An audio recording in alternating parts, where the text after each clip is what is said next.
तो अस्सलाम वालेकुम स्टूडेंट।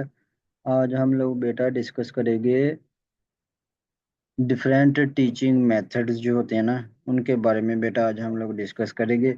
ये हमारे पास बीएड का कोर्स है जिसमें टीचिंग के लिए जो मेथड यूज़ किए जाते हैं ना, वो आज हम बेटा डिस्कस करेंगे। उस तो अगर बेटा किसी ने हमारे चैनल को लाइक और सब्सक्राइब नहीं किया तो जल्दी से लाइक और सब्सक्राइब कर ले, ताकि जैसे ही कोई नई वीडियो आए उसका लिंक सबसे पहले आपको मिले।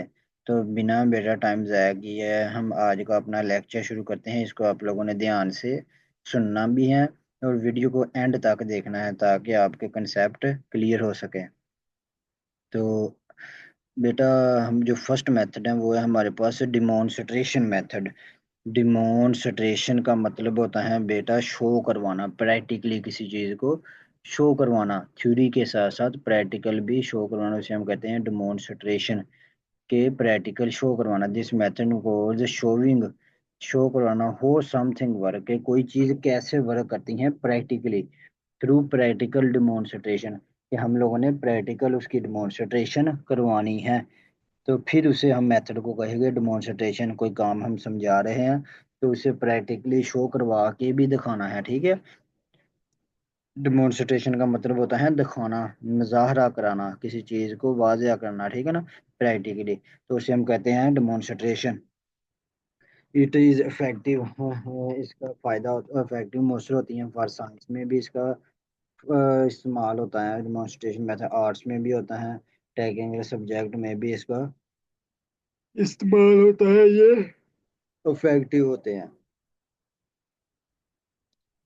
समझ आ गई। डिमॉन्स्ट्रेशन का मेथड है कि किसी चीज को प्रैक्टिकली शो करवाना, ठीक है ना, उसे हम कहते हैं डिमॉन्स्ट्रेशन। दिस मेथड में इन्वॉल्व शोइंग हो कैसे समथिंग वर्क, कि कोई चीज कैसे काम करती है, क्या कोई चीज कैसे काम करती है, हो something works through practical demonstration, practically दिखा गए कि ये इस तरह काम करती हैं चीज, तो वो डिमॉन्स्ट्रेशन में आ जाता है। उसके बाद आगे आ जाता है जी प्रोजेक्ट मेथड। प्रोजेक्ट का मतलब है बेटा स्टूडेंट लर्न बाय वर्किंग, के बच्चे सीखे कैसे, उन्हें real life project, real life में कोई प्रोजेक्ट है उसे खुद से क्या करे और उससे सीखे over a period of time, कुछ टाइम के अंदर, ठीक है। इट प्रमोट्स, इससे टीम वर्क आता है, प्लानिंग आती है, एंड प्रॉब्लम सॉल्विंग स्किल, के बच्चा खुद से रियल लाइफ लाइफ में कोई प्रोजेक्ट ले और उसको फिर सोल्व करे।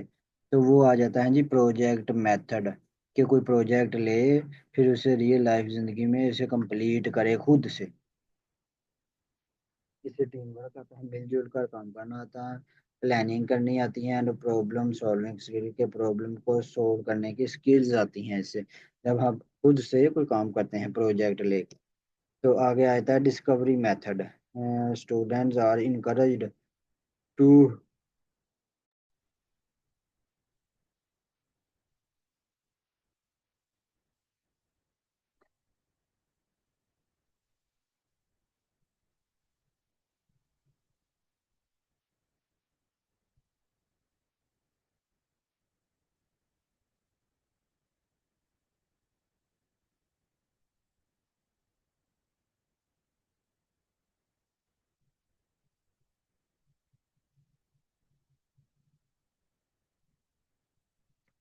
तो इसका क्या मतलब है, डिस्कवरी में बच्चे खुद से नॉलेज डिस्कवर करते हैं, तलाश करते हैं on their own through inquiry and exploration, inquiry के थ्रू और एक्सप्लोरेशन।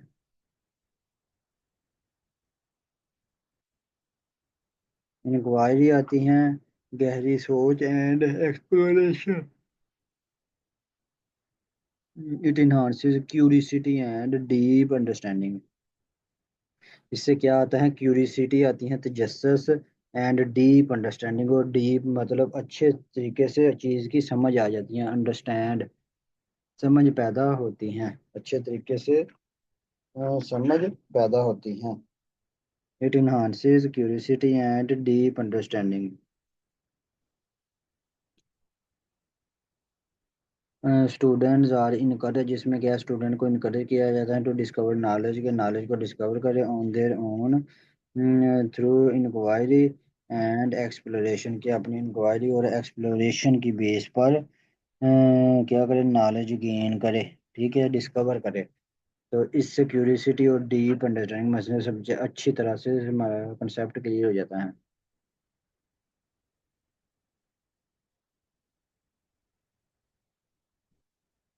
उसके बाद आता है बेटा लेक्चर मेथड। ये हम लास्ट में डिस्कस करेंगे। लेक्चर मेथड में हमारे पास बेटा एक ऐसा ट्रेडिशनल मेथड है where the teacher explain the content verbally, कि जुबानी क्या करता है उसको एक्सप्लेन करता है। It is efficient for delivering a large amount of information in limited time, जो कि बहुत कम टाइम में ज़्यादा इंफॉर्मेशन डिलीवर करना। तो ये हमारे पास एक रवायती मेथड है, ट्रेडिशनल मेथड है, जिसमें टीचर क्या करता है, एक्सप्लेन द कंटेंट, हमारा जो टॉपिक होता है उसे एक्सप्लेन करता है वर्बली जुबानी, और कोशिश करता है कि कुछ टाइम में ही ज़्यादा सिलेबस कवर हो जाए, delivering a large amount of information, के ज़्यादा इन्फॉर्मेशन डिलीवर हो जाए इन लिमिटेड टाइम, कुछ ही टाइम में। तो इसे हम कहते हैं लेक्चर मेथड, ठीक है ना। लेक्चर मेथड में बेटा टीचर सिर्फ और सिर्फ थ्योरी एक्सप्लेन करता है, कोई प्रैक्टिकली शो नहीं करवाता।